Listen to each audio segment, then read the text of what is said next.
기도학교 7번째 시간, 오늘은 기도와 순종에 대해서 저희들 함께 말씀을 통해서 교훈을 얻고 기도하는 시간을 가지려고 합니다.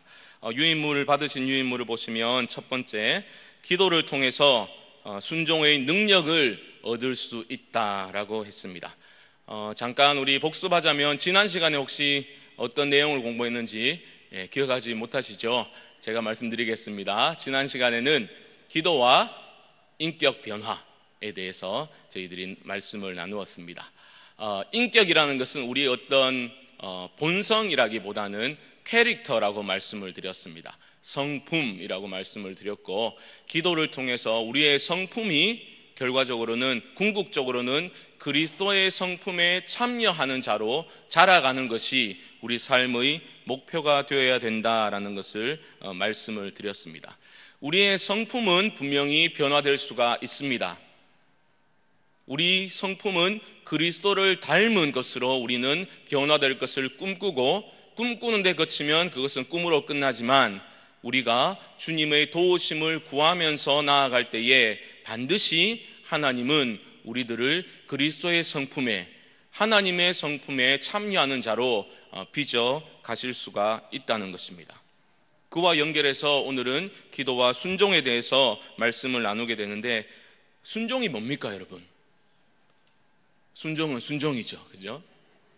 순종이라는 것은 유인물 보시면 하나님의 뜻을 행하는 것, 그분의 계명을 지키는 것, 실천에 대해서 말하고 있습니다. 오늘의 강조점은 삶에 있습니다. 행해야 되고 살아야 되고 지켜야 된다는 것입니다.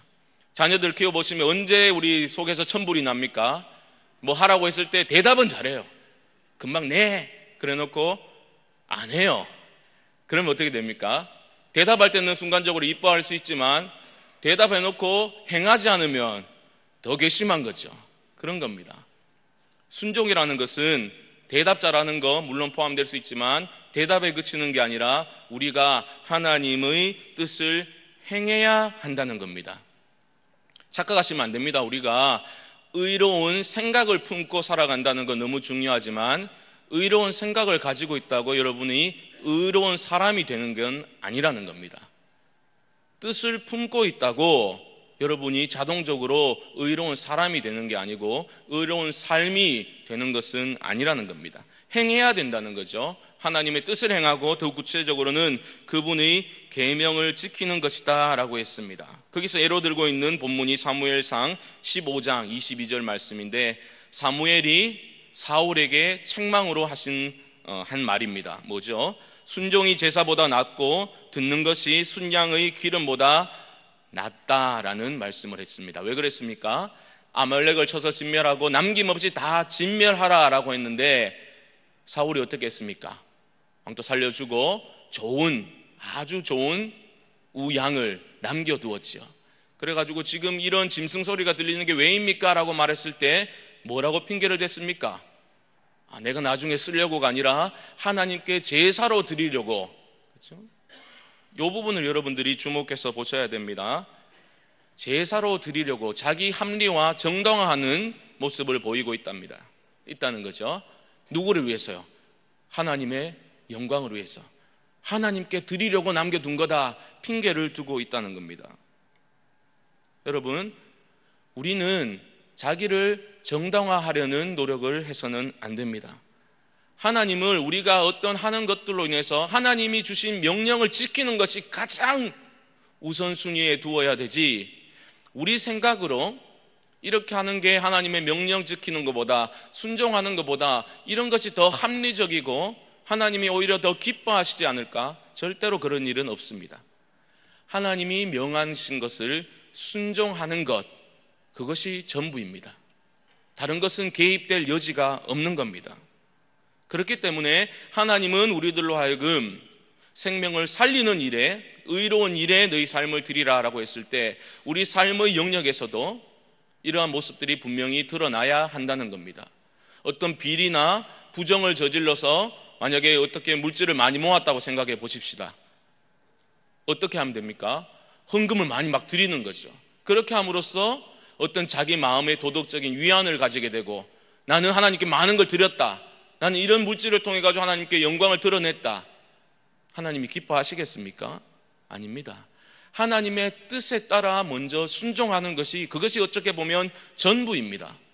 그렇게 부정축제한 것으로 11조를 드린들 어떤 헌금을 드린들 하나님이 받지 않으신다는 거죠. 하나님은 재물 자체에, 우리들이 행하는 것 자체에 관심이 있으신 분이 아니라는 겁니다. 하나님이 하라고 하신 일에, 하나님이 기뻐하시는 가치를 추구하고 행하는 것 자체가 우리 삶의 목표가 되어야 한다는 겁니다. 우리가 잘 알아야 돼요. 애들 키우다 보면 잘못해가지고 야단을 치게 되면 무조건 막 앵기려고 듭니다. 그렇죠? 막 와서 막 앵기려고 들죠. 애들, 어린 자녀들 같은 경우는. 그러면 됩니까? 안 됩니까? 안 되는 거죠. 분명히 부모님이 올바른 가치를 심어주려고 가르친 부분에 순종하지 않고 그걸 깨닫지 못하고 막 무조건 와서 앵기려고 한다고 안아준다고 해서 그 자녀가 바르게 자랄 수가 없는 겁니다. 분명히 기억하시기 바랍니다. 순종이란 것은 하나님의 뜻을 행하는 것이고 그분의 계명을 지키는 것이다. 우리 행위 어떤 것으로도 하나님을 통제할 수는 없다. 그렇기 때문에 하나님의 명령에 순종하는 것을 우리 삶의 최우선 과제와 목표로 삼아야 한다라는 것을 저희들이 꼭 확인하고 넘어갈 수가 있어야 됩니다.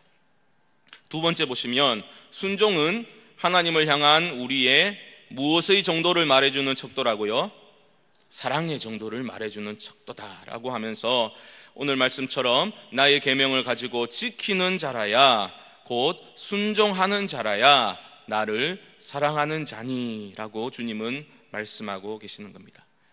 여러분, 신앙생활은 돌아가신 하용조 목사님 이런 말씀하셨어요. 믿음이 안 좋은 사람일수록 생각이 복잡하다, 이런 얘기를 하셨어요. 생각이 많고 복잡하답니다. 그게 처음 들었을 때는 좀 갸우뚱했는데 좀 일리가 있는 것 같아요. 뭐가 자꾸 머리가 복잡하고 생각이 많은 것은, 그렇죠? 이 믿음이 어떤 좀 정도가 떨어지고 있는 그런 모습일 수 있다. 무슨 말인가 하면, 우리와 하나님과의 그 관계, 그 사랑의 관계에서 생각하면 여러분들 순종하고 싶습니까? 순종하고 싶지 않습니까? 순종하고 싶으시지요? 예. 잘 안 돼서 그렇지. 여러분, 안 되는 거는 좀 잠깐 놔두고요. 진짜 여러분, 하나님을 사랑하게 되면 그 사랑의 대상을 위해서 무엇인가 하고 싶고 그 사랑의 대상이 원하는 것을 다 들어주고 싶지 않습니까? 그 사랑의 관계에서 순종과 불순종을 우리는 생각해 보아야 한다는 겁니다. 정말 그 대상을 사랑하면 그 대상이 원하는 것을 행하지 않을 수 있습니까? 그렇지 않다는 거죠. 잘 생각해 보십시오, 여러분들. 연애하실 때, 좀 오래되신 분도 계실 수 있지만, 예전에 그 사랑하는 대상이 있으면 뭐든지 다 해주고 싶잖아요. 희생하고 싶거든요.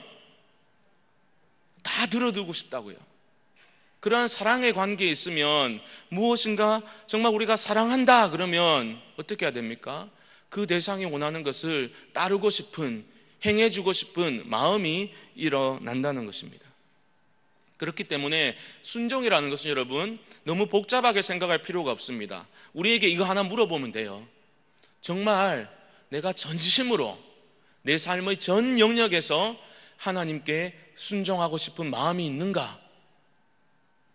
거기에 대해서 아멘 하실 수가 있어야 된다는 겁니다. 진심으로 어떤 부분들 좀 제외해 두고 좀 숨겨두고 부분적으로 하나님께 순종하겠다, 그러한 것들을 하나님이 기뻐하시는 게 아니라는 거죠. 절대적인 순종을 하나님은 원하고 계시다는 거고, 우리가 거기에 대해서 아멘입니다, 안 되지만 정말 그렇게 살고 싶습니다 고백하는 인생이 소망이 있는 인생이라는 겁니다. 그렇게 하실 수가 있어야 돼요. 나는 그래 못 산다, 난 죽었다 깨어나도 그렇게 못 산다. 아닙니다, 여러분. 그게 우리의 마음이 병들어 있다는 증거입니다. 우리의 신앙이 지금 마음에 때가 많이 끼어 있다는 반증이 되는 거예요. 안 되더라도 억지로 그래 알겠다, 그런 차원이 아니라 정말 우리 마음이 열망하는 바가 하나님께 내 삶의 모든 영역에서 내 전 존재가 하나님께 순종의 제사로 올려드려지는 것을 꿈꾸는 삶이 우리 가운데 있어야 한다는 것입니다. 그렇기 때문에 하나님을 사랑하게 되면 하나님께 순종하는 삶으로 우리는 나타날 수밖에 없다는 겁니다. 오해하지 마십시오, 여러분. 어떤 영적인 결벽증에 걸려가지고 막 절대적인 순종, 아이고 난 그래 못한다, 그게 아니에요. 제가 대학교 때 한번 영호남 이제 연합 청년 수련회에 한번 참석한 적이 있었습니다. 그래가지고 막 다양한 이제 전국에서 모여든 이제 청소년들이, 아니 그러니까 대학생들이 수련회를 함께 가지는데, 저희 조에 이제 저보다 한 2-3살 적은 형제 한 명이 뭐 얘기를 좀 하다가 자꾸 돌아서서 뭐 이렇게 좀 뭐 중얼중얼해요. 수시로 중얼중얼 하더라고요. 그래가지고 좀 친해지니까 너 뭐 하는 거야? 그러더니 물어봤습니다. 물어보니까 그 친구가 좀 특이한 게, 자기는 좀 마음으로나 이런 좀 죄 짓는 그런 마음이 들면 그게 회개기도 하는 거래요. 그래 막 우리 대화하다가도 뭐 이제 조별로 발표하는 게 있어가지고 막 얘기하다가도 잠깐 고개를 돌리고 뭐 중얼중얼 하더라고요. 그래서 처음에 그게 뭐하나 싶었는데 물어보니까 이제 그 회개기도를 했다는 거예요. 그래가지고 난 그럼 하루 종일 중얼거려야 되는데 그렇게 어떻게 사냐? 제가 이제 그런 이제 웃으면서 얘기를 했었지만, 우리가 원하는 하나님 원하는 모습은 그런 건 아니라는 거죠. 그러니까 그런 어떤 뭐 결벽성을 가지고 제가 좀 심각하게 얘기를 해줬었습니다. 그렇게 하는 가운데 우리 마음 가운데 이제 자유함이 있겠느냐? 그래서 제가 개인적으로 얘기를 하고 그런 시간을 가졌는데, 뭐 절대적인 순종이라 해가지고 조금만 우리의 어떤 뭐 인간적인 마음이 개입되면 돌아서 가지고 뭐 회개기도 해야 되고 깨끗해져야 되고 그런 차원의 말씀을 드리는 것이 아니라, 정말 우리가 끊임없이 연약해서 쓰러지고 실패하지만 우리 마음에 소원하는 바가, 그래도 하나님, 저는 제 모든 영역에서 내 삶의 모든 부분에서 하나님께 순종하는 삶, 정말 그렇게 살고 싶습니다. 그 고백이 있냐 없냐라는 것은 너무나 중요하다는 겁니다. 그러한 고백이 있는 저와 여러분들 되시기를 주님의 이름으로 축복합니다. 그러면 우리의 문제는 그런 마음은 있는데, 그렇죠? 자꾸 실패하니까 이거 뭐 기도해도 안 되더라, 하나님 저는 안 되나 봅니다, 저는 여기까지인가 봅니다, 그렇게 자꾸 포기하려는 마음이 든다는 데 있습니다. 그렇지 않습니다, 여러분. 우리는 3번 보시면 기도를 통해서 순종할 수 있는 능력을 받게 되는 겁니다. 순종은 힘든 과업이 아닙니다. 우리 주님 뭐라고 하셨습니까? 내 멍에는 쉽고 내 짐은 가벼움이라 주님이 말씀하셨습니다. 우리의 어려움은 뭡니까? 예수님이니까 그런 말씀하시지, 살아보니까 가볍다 했는데 전혀 가볍지 않더라, 무거워 죽겠더라, 너무 그 짐이 버겁다, 이런 마음을 가지고 있는데, 여러분들 그것은 바로 주님의 말씀이 문제가 있는 게 아니라 우리의 마음 자세가 문제가 있는 거예요. 항상 문제는 저와 여러분들의 내면에 있습니다. 우리 마음에 문제가 있는 거예요. 잘 보십시오, 여러분. 그 다음 보시면 믿음과 기도를 통해서 우리는 하나님의 성품에 참여하는 자가 될 수 있다 해놓고 괄호안에 보시면 내면의 근본적인 변화가 있어야 된다라는 겁니다.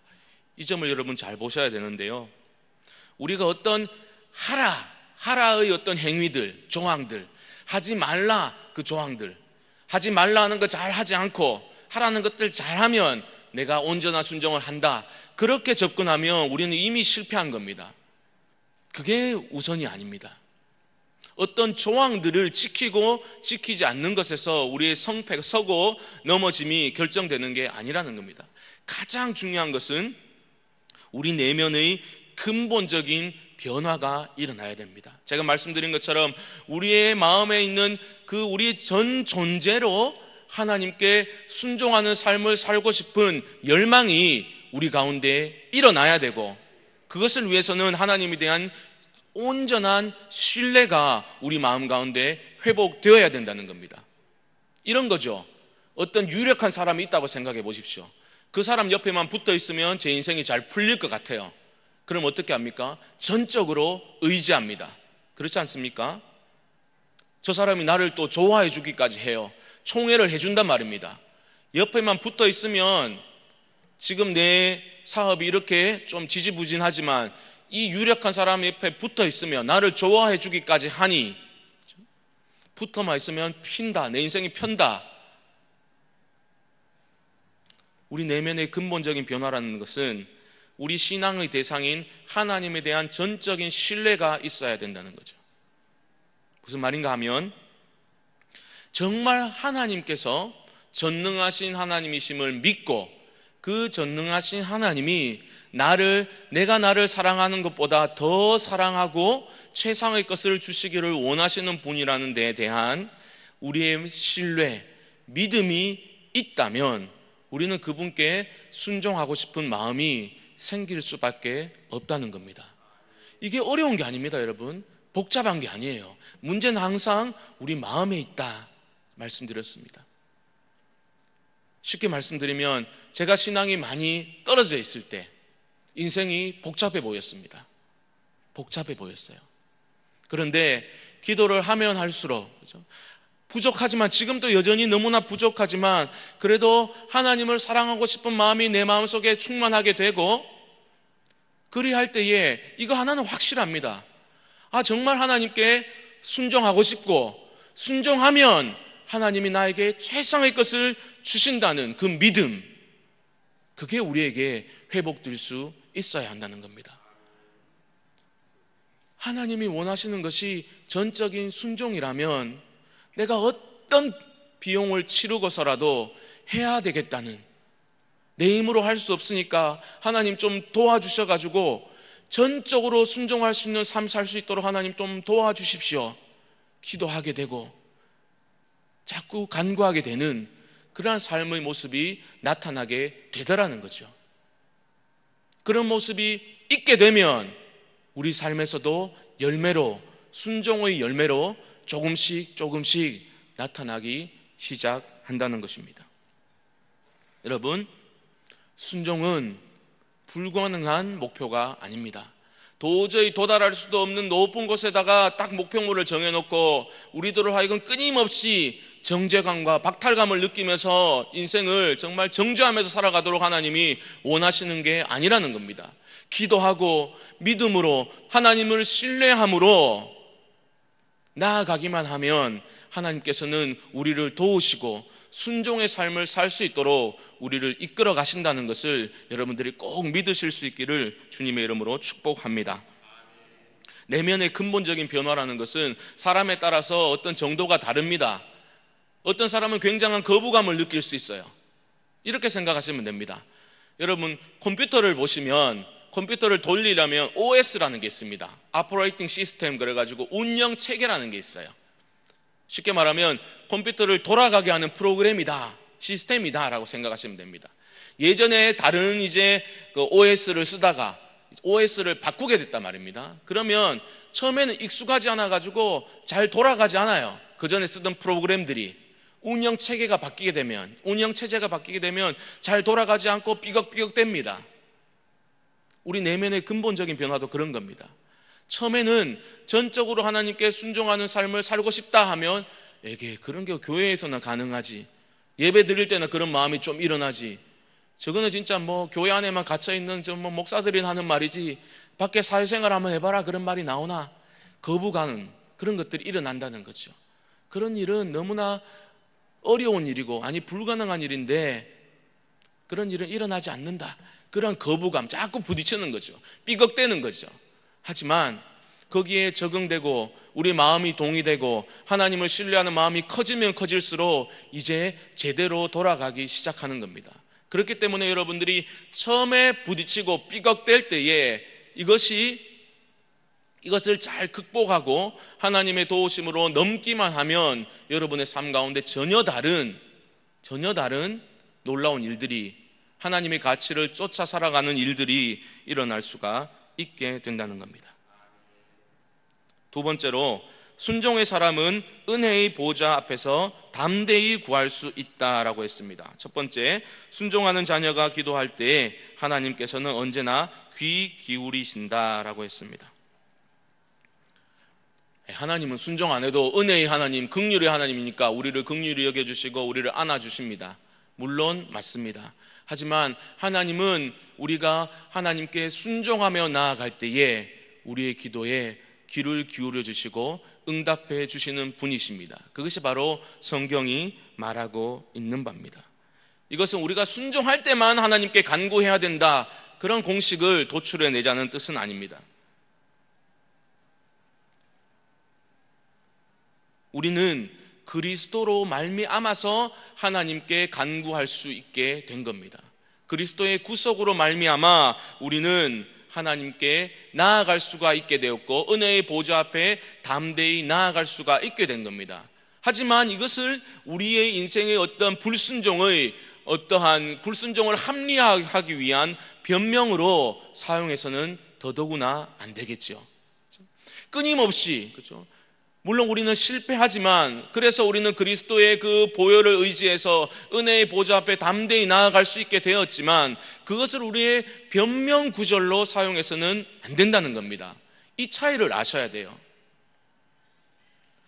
예수 그리스도로 말미암아 우리의 죄 문제가 해결되었지만, 그럼에도 불구하고 하나님께 순종하지 못하는 모습에 우리는 마음 아파하면서 하나님의 긍휼과 은혜를 구하는 사람으로 살아갈 수 있어야 한다는 겁니다. 여러분, 한번 실제적으로 어떻습니까? 불순종할 때에 하나님께 나아갈 때 좀 힘들지 않으시던가요? 솔직히 그렇죠. 이게 우리의 실제입니다. 우리가 실제로 우리의 경험으로 아는 게 뭡니까? 우리가 하나님을 가까이 하지 못하고, 그렇죠? 불순종하고 하나님과 전혀 관계없는 삶을 살다가 갑자기 주여라고 불렀을 때 우리의 마음하고 하나님 말씀대로 살아보려고 애쓰고 하나님을 추구하고 그 열망하는 마음으로 가득 차서 생활하다가 주여라고 불렀을 때 우리의 마음 자세가 다르다는 거죠. 이 말은 전자가 무가치하다는 뜻은 절대 아닙니다. 하나님은 긍휼의 하나님이시기 때문에 우리를 용납해 주시는 분이시지만 끊임없이 그 자리에 맴도는 것을 하나님께서는 원하고 계시지 않는다는 것을 알아야 되고, 그 자리를 박차고 일어서서 하나님께 올려드릴 것이 있고, 공로주의가 아닙니다, 여러분. 하나님을 추구하는 마음, 순종하는 열매들이 있는 삶, 그 삶을 하나님께서는 우리가 살아내기를 원하고 계시다는 겁니다. 우리의 절대적인 순종을 원하시고 기뻐하시는 하나님이라는 것을 우리가 기억할 수 있어야 한다는 겁니다. 두 번째로, 왕 같은 하나님의 자녀로서 왕 같은 삶을 가지고 나아가라 라고 했습니다. 같은 말입니다. 순종의 열매를 가지고 나아가야 하는데, 첫 번째로 정체성의 중요성이라고 했습니다. 그러니까 여러분, 이걸 잘 아셔야 돼요. 지난 시간에도 말씀드렸지만 하나님의 은혜가 먼저입니다. 우리의 행함이 우선이 아니라 하나님의 은혜, 우리의 존재됨, 우리 하나님 안에서의 정체성이 먼저라고 했습니다. 우리가 누군지 알기 때문에 우리는 그 신분에 합당한 삶을 살기 위해서 노력하고 기도할 수가 있어야 된다. 신분에 합당한 삶을 살기 위해서 우리는 기도할 수 있어야 된다. 합당한 삶을 위한 기도라고 했습니다, 여러분. 제가 뭐라고 써놨습니까? 관로 안에 보시면 기도 자체가 신앙생활은 아니다 라고 했습니다, 여러분. 잘 보십시오. 기도 생활 자체가 신앙생활은 아니에요. 우리는 신앙생활 잘한다 하면 뭘 생각합니까? 예배 안 빠지고 말씀 많이 읽고 기도하는 거, 그걸 신앙생활이라고 우리는 표현하기도 합니다. 그렇죠? 그런데 그것은 엄격히 말하면 신앙생활이 아닙니다. 여러분들의 삶은 어디에서 드러납니까? 남자 같으면 직장생활에서, 물론 여성분들도 직장생활 하시든지 가정에서, 그렇죠? 삶의 전 영역에서 신앙생활이 이루어지는 거예요. 신앙생활을 위한 영적인 자양분, 그렇죠? 그 공급원이 뭐라 말입니까? 기도라는 말입니다. 무슨 말이냐면, 나 기도했으니까 다 됐다, 끝났다, 그런 게 아니라는 겁니다. 살아내야 된다는 거죠. 여러분의 삶에서 살아내야 됩니다. 그게 바로 신앙 생활입니다. 기도 자체가 끝이 아니라는 겁니다, 여러분. 신앙 생활을 힘있게 하기 위한 영적인 어떤 신앙의 힘을 공급받는 공급원이 바로 기도다, 이런 겁니다. 기도했다고 여러분 책임이 다 끝난 게 아니라는 겁니다. 그런데 우리 어떤 태도를 취합니까? 기도를 많이 했어요. 좀 했어요, 이번 주간에는. 기도를 좀 했는데 좀 실패했다는 거죠, 삶에서. 그럼 어떻게 됩니까? 기도했는데 하나님, 난 최선을 다해서 기도했고 내 할 바를 다 했는데 제대로 안 됐습니다. 하나님 책임이에요. 난 몰라요. 이런 자세를 취하면 안 된다는 겁니다. 이건 마치 우리가 나 공부 열심히 한다, 그러니까 뭐 정신일도 하사불성 뭐 책상 앞에 딱 붙여놓고 밖에 나가서 지 마음대로 뛰노는 거하고 똑같은 거예요. 내가 기도했는데 안 풀리더라, 하나님 책임. 이것은 전혀 잘못된 태도라는 것입니다. 그 신분에 합당한 삶을 위해서 우리는 또한 기도할 수 있어야 한다는 것입니다. 하나님께서는 여러분 착각하시면 안 되는 게, 우리가 기도할 때 우리가 해야 될 일을 하나님이 대신해 주는 것이 기도의 힘이 아닙니다. 우리 삶은 우리가 살아내는 겁니다. 하나님이 대신 살아주지 않습니다. 부모가 자녀 숙제를 대신해 주는 게 옳은 겁니까? 아닌 겁니까? 잘못된 거죠. 자녀 숙제를 대신해 주면 자녀를 망치는 겁니다. 우리가 기도할 때 하나님은 우리를 변화시키시고 우리로 하여금 살아낼 수 있는 힘을 공급해 주시는 분이시라는 거죠. 우리가 이 차이를 분명히 알아야 됩니다. 세 번째로, 거룩한 기도는 위대한 결과를 낳는다라고 했습니다. 첫 번째, 사랑하는 마음으로 순종할 때 시행하시는 하나님. 성경 구절 보시면 너희가 내 이름으로 무엇을 구하든지 내가 행하리니 라고 했습니다. 여러분, 그런데 예수님의 이름으로 안 구하는 사람 여기 누가 있습니까? 그렇죠? 예수님의 이름으로 우리 다 구하잖아요. 그런데 무엇이든지 하나님께서 다 여러분 삶 가운데 행해 주셨습니까? 그렇지 않죠. 그러면 이게 어떻게 된 겁니까, 여러분? 내 이름으로, 예수님의 이름으로 구했는데, 그러면 시행하신다 해놓고 내가 엄청나게 많이 구했는데 왜 이렇게 시행을 안 해주시나? 뭐가 문제인가? 우리가 좀 거룩하게 살지 못해서 그렇습니까? 그렇지 않습니다. 이것은 공식이 아니라는 겁니다.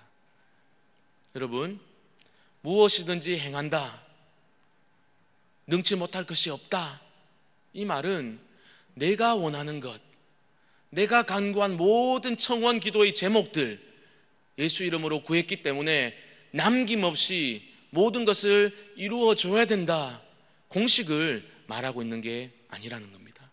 잘 보셔야 됩니다, 여러분. 사랑의 관계 안에서 우리가 자꾸 하나님께 기도하고 하나님께 순종하고 싶은 마음의 열망을 가지고 간구하다 보면 어떻게 되는 겁니까? 자꾸 나의 것이 없어지게 되는 거예요. 김새는 소리가 아닙니다, 여러분. 이게 진짜 제일 중요한 거예요. 잘 들으셔야 돼요. 우리가 하나님을 정말 열망하는 마음을 가지고 추구함을 가지고 나아갈 때에 순종의 열매를 드리고 싶은 그런 강력한 열망을 가지고 우리가 살아가게 될 때에 자꾸 나라는 단어가 우리 삶 가운데 사라지게 되는 거예요. 나의 시간, 나의 재물, 나의 재능, 내 인생의 의미, 이런 것들이 자꾸 사라지게 되는 겁니다. 나의 소멸은 아니에요, 여러분. 대신에 하나님이라는 단어가 자꾸 우리 삶에 깊이 들어오게 되고 채우게 되는 거죠. 하나님의 일, 하나님의 의미, 하나님의 시간, 이런 것들로 자꾸 채워지게 되니까 어떻게 되는 겁니까? 내 마음의 소원이 하나님의 소원에 합일되어져 가는 그러한 놀라운 변화가 우리 삶 가운데 일어나게 된다는 거죠. 그러한 일들을 시행하신다는 겁니다. 내가 올려드린 모든 청원 기도의 제목들 남김없이 이루어 달라는 것이 아니라, 우리가 하나님께 순종하고 싶은 마음 가지고 자꾸 기도하고 나아가다 보면 결국은 내가 예전에 원했고 간절히 원했고 이거 없으면 내 인생 아무것도 안 되겠다라고 생각했던 것들이 하나님 앞에서 사라지기 시작하더라는 거죠. 그리고 내 마음의 소원이 하나님의 마음의 소원에 합일되어져 가는 그러한 변화가 우리 가운데 일어나게 된다는 겁니다. 성경에 어떤 구절도 여러분 공식이라는 것은 없습니다. 이렇게 기도했더니 이런 결과 나왔다. 그건 사이비입니다, 여러분. 그렇지 않아요. 우리는 하나님을 결코 상자 안에 가두어 둘 수가 없습니다. 우리 뜻대로 하나님은 자신을 계시하는 분도 아니십니다. 우리가 드린 기도가 설령 응답된다고 할지라도 그것은 어떤 공식에 입각해서 우리가 기도를 드렸기 때문이 아닙니다. 하나님께서 우리 죄 많은 인간은 언제나 하나님의 긍휼하심에 의존할 수밖에 없다는 것을 우리가 겸허히 받아들이고 순종하려는 마음 자세를 가지고 나아갈 때에 우리의 그 기도의 제목들이 하나님의 마음의 소원들에 합일되어져 가는 것을 여러분 삶 가운데 많이 체험하실 수 있기를 또한 주님의 이름으로 축복합니다. 우리의 기도의 목표가 뭡니까, 여러분? 우리 자신의 행복과 평안이 아니라 하나님의 영광과 하나님 나라의 진보가 우리 기도의 목표가 되어야 합니다. 여기에 대해서 여러분 진심으로 아멘 하실 수 있으면 우리 가운데 소망이 있는 거예요. 제가 볼 때는 많은 사람들이 어떤 기도의 목표를 가지고 있습니까? 내 자신입니다. 내 자신과 우리 가정 행복하고 평안하고 문제 없었으면 좋겠다. 그게 기도의 목표에 머무는 경우가 너무나 많습니다. 하나님의 나라니, 하나님의 의니, 하나님의 영광이니 라는 말들이 아예 생명을 잃어버린, 메말라버린 종교적인 표현에 머무는 경우를 너무나 자주 보게 됩니다. 솔직히 여러분 내면을 들여다보십시오. 여러분 삶 가운데 하나님의 영광이라는 것이 어떤 의미를 가지고 있습니까? 다 단어들이 집을 잃고 떠돌고 있습니다. 지금 제 집을 다 잃어버렸어요. 하나님의 영광, 하나님의 나라, 제 집을 잃어버렸습니다. 다 떠돌고 있습니다. 엄청나게 열기는 있고 열망이 있는 목소리는 높은데 집이 없어요.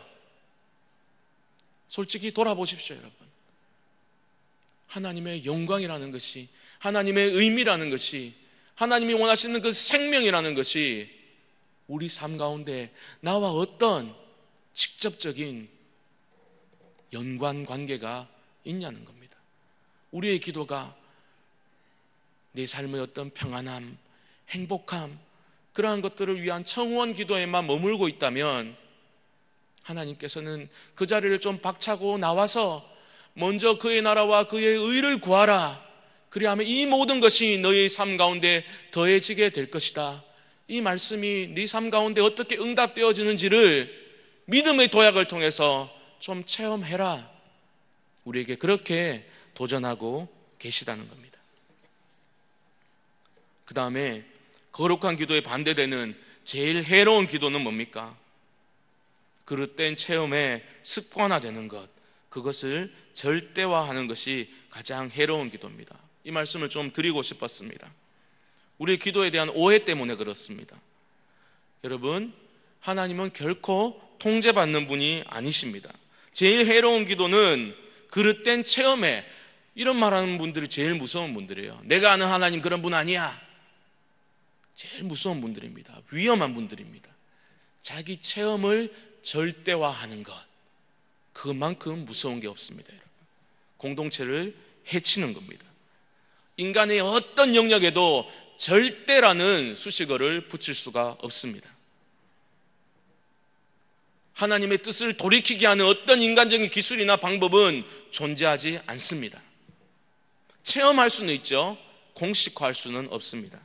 자기가 원하기만 하면 언제든지 누구를 고칠 수 있다. 내가 저 사람 기도해서 병 낫게 했잖아. 자신을 죽이는 행위입니다. 기도해서 병 나을 수 있죠. 공식화는 안 됩니다. 내가 기도해서 병 낫게 했잖아. 그 진술에 포함된 그 심각한 위험성을 자각하지 못하는 사람은 망하게 된다는 겁니다. 방언을 하십니까? 예언을 은사를 받았습니까? 그런 사람들 중에서 하나님의 어떠한 비밀도 내가 알아낼 수 있고 인간의 어떠한 내밀한 문제도 나는 꿰뚫어 보고 있다는 과신하는 사람들, 위험한 사람들입니다. 조심하셔야 됩니다, 여러분. 하나님은 결코 통제받을 수 없고 여러분은 결코 하나님의 내밀한 부분을 여러분들이 원하기만 하면 알아낼 수 있다. 그런 일은 일어나지 않습니다, 여러분. 조심하셔야 합니다. 왜 이런 말씀을 드립니까? 그러한 은사를 받았을 때에, 기도를 할 때에 어떤 열매가 나타나야 한다는 겁니까? 하나님께 순종의 열매가 나타나지 않으면 그 사람이 하루에 10시간 기도한들 100명의 사람을 고친들 하나님 앞에서는 무가치한 일이 될 수가 있다는 겁니다. 사람들은 두려워하고 사람들은 열광할 줄 모르지만 조심하셔야 됩니다. 열매가 있냐는 거죠. 하나님의 영광이 그 가운데 드러나고 사람들이 격려를 받고 세움을 입는가, 살아나는가, 그러한 열매가 있는지를 점검할 수 있어야 한다는 겁니다. 좀 빨리 하겠습니다. 마지막으로 기도는 순종이다라고 했습니다. 기도는 어떤 아름다운 시나 달변이 아닙니다. 기도는 순종의 반석 위에 세워져야만 한다는 겁니다. 불순종의 삶은 기도의 힘을 극도로 약화시키는 겁니다. 우리의 삶이 불순종한 삶이라면 우리의 기도는 약해질 수밖에 없어요. 저와 여러분들이 이걸 잘 알고 있습니다. 잘 알고 있습니다. 그렇기 때문에 우리는 순종할 수 있는 힘을 달라고 기도하며 나아갈 수 있어야 합니다. 여러분들이 정말 기도의 응답을 원하십니까? 그러면 하나님의 뜻에 복종하는 훈련을 하시기 바랍니다. 기도를 잘 하고 싶습니까? 그러면 순종하는 법을 배울 수 있어야 합니다. 기도하는 법을 배우기를 원하십니까? 하나님의 뜻을 행하는 법을 배우기를 사모하셔야 합니다. 마지막으로 이 말씀을 준비하면서 시편 73편 28절 말씀 마음에 큰 울림이 있었습니다. 우리 한 목소리로 한번 읽어보겠습니다. 시작.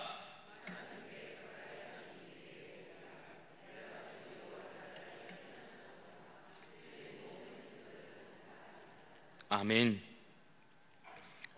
기도와 순종이 이 한 구절에 다 들어있다라고 볼 수 있습니다. 기도는 도움을 구하는 겁니다.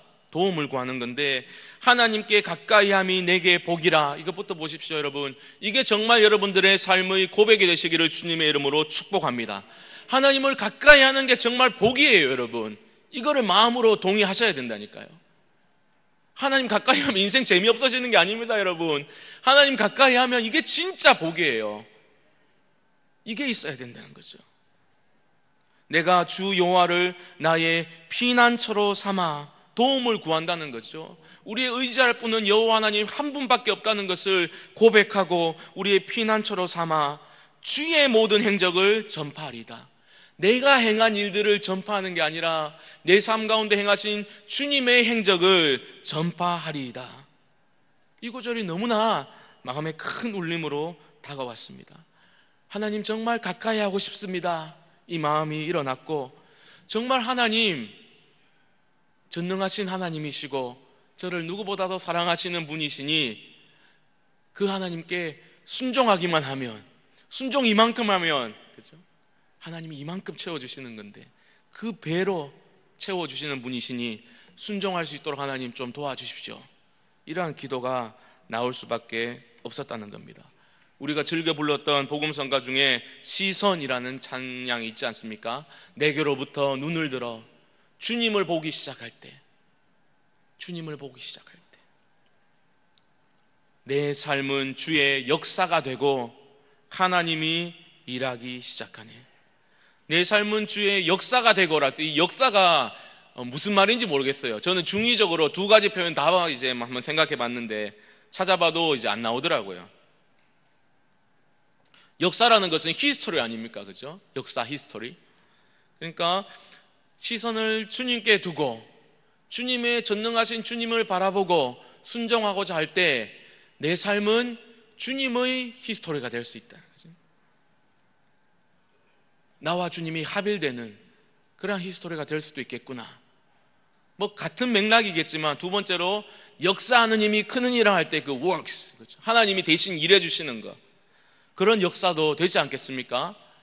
내 자신에게 향해 있던 시선을 들어서 하나님께 시선을 고정하면 하나님이 우리 삶에서 앞서 역사해 주시니까 내 삶은 하나님의 손이 나타나는 주의 역사가 되겠구나, 그런 생각을 해보게 되었습니다. 사랑하는 교우 여러분, 말씀을 마무리하면서 이 한 주간 정말 하나님을 가까이 하는 것이 우리 삶의 부담이 아니라 전능하신 하나님, 나를 사랑하시는 하나님, 내 기도에 귀를 기울여 주시는 그 하나님께 가까이함이 복입니다 고백하시고 기도의 자리로 나아가실 수 있기를 바랍니다. 그리고 정말 작은 것에서부터 여러분 삶의 습관을 바꾸셔야 돼요. 기도의 자리로 나아가시고 똑같은 생활 패턴 유지하지 마시고 작은 부분에서부터 여러분 삶의 패턴에 변화를 주십시오. 하나님이 기뻐하시는 방향으로 순종하는 삶 하나님 살 수 있도록 도와주십시오. 그러한 삶의 작은 변화들이 이 일주일 가운데 일어날 수 있게 되기를 주님의 이름으로 축복합니다.